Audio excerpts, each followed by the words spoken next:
If kids don't connect to rivers, how are they going to care about them?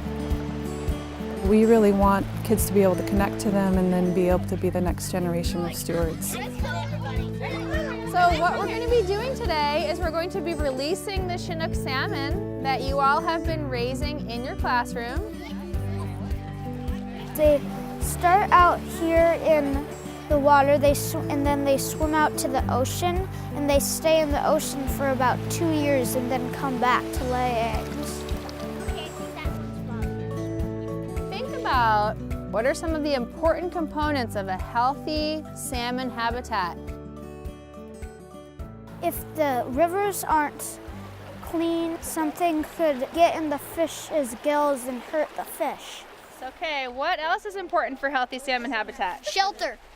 What was one of the things we said about the water that needed to happen? It needs to be cold. It needs to be cold. I think it's important to teach the third graders about the rivers and keeping everything healthy.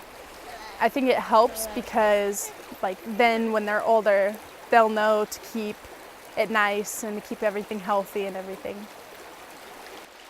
What kind of challenges do you think the salmon are going to have now that they're in their new home?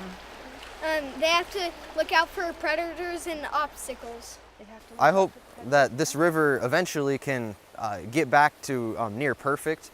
All the wildlife and habitat that may not be perfect now can be back so we can see what it's like to have a really nice ecosystem and watershed.